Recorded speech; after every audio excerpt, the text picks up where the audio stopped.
मित्रो नमस्कार. सांगली तक मराठी न्यूज चॅनलमध्ये आपलं स्वागत. आपण सध्या आहोत ते कासेगाव येथील हिंदकेसरी बैलगाडी शर्यतीचं मैदान, ज्यासाठी वर्षभर सांगली जिल्ह्यातील महाराष्ट्रातील लोक वाट बघत असतात.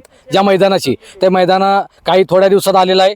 यासाठी ज्या मैदानाचे आयोजक आहेत ते लाहिगडे सर आपल्यासोबत आहेत. त्यांच्याकडनं जाणून घेऊया की नेमकी कशा पद्धतीने तयारी झालेली आहे, तयारी अंतिम टप्प्यात आलेली आहे का, काय नेमकं नियोजन असणार आहे या वर्षीचं मैदानाचं. कारण या मैदानाचं खूप आकर्षण असतात, लोकांसाठी वेगवेगळ्या पद्धतीचे नियोजन केलं जातं. तर नेमकं कशा पद्धतीने यावर्षी आयोजन आहे जाणून घेऊया. सर नमस्ते.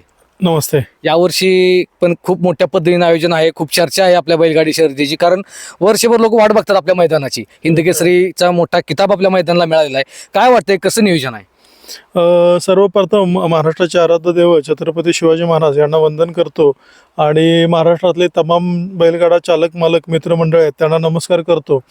तुम्हाला आता सांगायचं झालं तर ह्या सगळ्या गोष्टी तुम्ही आता 3-4 वर्ष झालं गेली बघतायच. म्हणजे आपलं जे मैदान जे आहे ते एक महाराष्ट्रातलं आगळं वेगळं मैदान म्हणून नावलौकिकास आलेलं आहे. कारण आपण इथं दरवर्षी वेगवेगळ्या संकल्पना वेगवेगळे पॅटर्न घेऊन आलेलो आहे. लास्ट टू लास्ट इयर जर तुम्ही बघितलं तर महाराष्ट्रातले जे बैलगाडी चालक मालक होते त्यांच्यासाठी आपण एक हक्काचं स्वप्नाचं घर 1 BHK फ्लॅट ही संकल्पना घेऊन आलेलो होतो.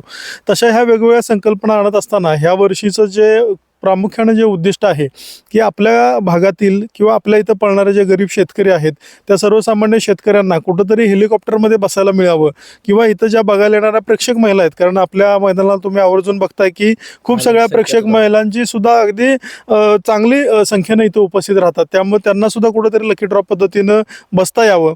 बक्षिसाच्या बाबतीत जर तुम्ही बोलायला गेलात तर आम्ही महाराष्ट्रात जास्तीत जास्त आणि चांगली बक्षिसं देण्याचा प्रयत्न केला आहे.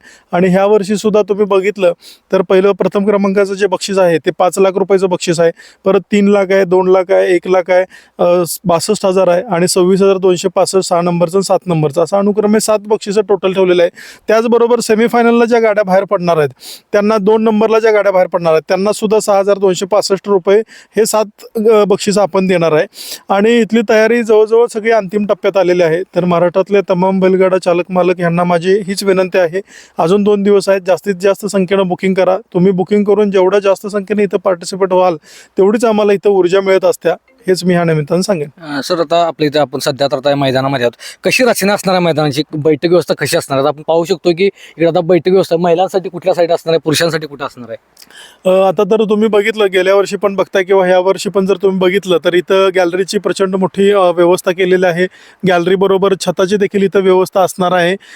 साधारण स्टेज ज्या बाजूला आहे दक्षिण बाजूला इकडं महिलांची व्यवस्था असणार आहे. साधारण एक 200 फुटाची गॅलरी जी आहे ते खास करून महिलांच्यासाठी आपण इथं राखीव ठेवणार आहे. तिथं छताची वगैरे व्यवस्था करणार आहे. आणि बाकीचे पण सगळं उत्तर बाजूला सुद्धा मोठी गॅलरी आहे. ह्याबरोबर इथं येणारे जे लोक आहेत सगळे त्या फाटीवरती कुठं काय प्रॉब्लेम येऊ नये म्हणून आपण हे पूर्ण बॅरिकेड म्हणजे एकदम स्टार्ट टू एंड हे सगळे आपण बॅरिकेड वगैरे घातलेले आहेत. 1000 फुटाचा पल्ला असणार आहे. 16 ते 17 फुटाची फाटीची रुंदी आहे, जेणेकरून बैलगाडे फॉल होऊ नये किंवा असे काही प्रकार इथं होणार नाही आहेत. इथं आम्ही ग्रेडरच्या मशीन असतील हायवेच्या अगदी 1 इंच सुद्धा जमीन लेवल काढायचा आम्ही इथं ग्रेडरच्या मशीन प्रयत्न केलेला आहे. त्याचबरोबर स्प्रिंकलरनं इथं 10-10, 15-15 हजार लिटर पाणी एका फाटीवरती आम्ही देण्याचा प्रयत्न केलेला आहे. काल दिवसभर रोलिंगचं काम इथं आपल्या इथं चालू होतं. आणि पुढं सुद्धा जर बघितलं तुम्ही अगदी तर 500, 550, 600 फुटाचा पल्ला आपण इथं ठेवलेला आहे. कारण का जेणेकरून इथून बैलांना पुढं सुद्धा आम्ही बैलांची पूर्णपणे काळजी घेण्याचा प्रयत्न केलेला आहे. काय यावेळेला राजकीय क्षेत्रातून कोण मान्यवर येणार आहेत? काय राजकीय क्षेत्रातून आमचे जे नेते आहेत माननीय आमदार श्री जयंत पाटील साहेब हेच प्रमुख उपस्थिती असणार आहे. आणि त्याच्याबरोबर माननीय मानसिंग भाऊ आहेत, आपले शिराळचे जे माजी आमदार आहेत ते, अतुल बाबा आहेत, आपले कराड दक्षिण विधानसभा मतदारसंघाचे जे आमदार आहेत माननीय श्री अतुल भोसले बाबा ते देखील उपस्थित राहणार आहेत. आणि उद्घाटन समारंभाला संगीताताई पाटील आहेत, देवराज पाटील दादा आहेत, विराज नाईक आहेत, खंडेराव जाधव नाना जे आमचे मार्गदर्शक आहेत ते उपस्थित असणार आहेत, सुप्रिया देवराज पाटील वहिनी आहेत त्या उपस्थित असणार आहेत, आणि माझ्या मिसेस आहेत अनुपमा अतुल लाहिडे ते देखील उपस्थित असणार आहे. तर ह्या सगळ्या मंडळींच्या प्रमुख उपस्थितीमध्ये हा सगळा बैलगाडी शर्यतीचा आनंद आपल्याला सगळ्यांना बघायला मिळेल. काय वाटतं किती नोंदणी झालेली आहे किंवा काय अपेक्षित आहे, किती येऊ शकतात बैलगाड्या? साधारण आम्हाला एक्सपेक्टेड आहे की दरवर्षी आता बघितलं तर गेल्या वर्षी हिंद केसरीचा जसा किताब आम्हाला मिळाला तर त्या वर्षी जवळजवळ एक 400 गाड्यांचं बुकिंग झालेलं होतं. दुसऱ्या वर्षी जरा थोडंसं कमी गाड्या होत्या, पण गेल्या वर्षीपासून चांगला प्रतिसाद मिळालेला आहे आणि ह्या वर्षी देखील एक 500 गाड्यांची नोंदी होतील असं आम्हाला अपेक्षा आहे. अगदी शेवटचा प्रश्न, काय आपल्या गावाशी जर असणं वाटेगावमधला सर्वांचा देव मानला जातो बैलगाडी क्षेत्रातला, लक्ष काही दिवसापासून निघून गेलेला आहे, हो. काय वाटतं त्याची खंत जाणवणार काय? हो, नक्कीच खंत जाणवणार, कारण काही असे जे बैल आहेत, जे नंदी आहेत, त्यांनी त्यांच्या कार्यानं आणि कीर्तीनं महाराष्ट्रभर स्वतःचं नाव गाजवलेलं आहे. आणि ते ज्यावेळेला घटना आम्ही घडली त्यावेळेला आम्ही सगळे कासेगावचे बैलगाडा संघटना आहे, जी आमची हिंद केसरी मैदान कमिटी आहे, आम्ही ते सगळे जाऊन तिथं उपस्थित राहिलो होतो. त्या कार्यक्रमाला आमच्या भावना, दुःख आम्ही तिथं व्यक्त केलेलं होतं.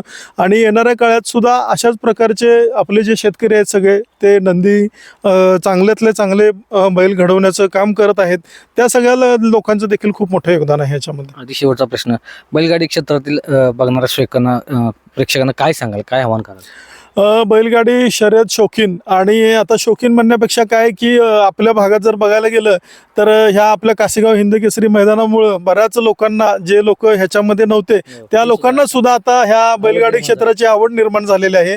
आणि त्या सगळ्याच लोकांना माझं हे आग्रहाचं निमंत्रण आहे की त्यांनी जास्तीत जास्त संख्येने इथं उपस्थित राहावं.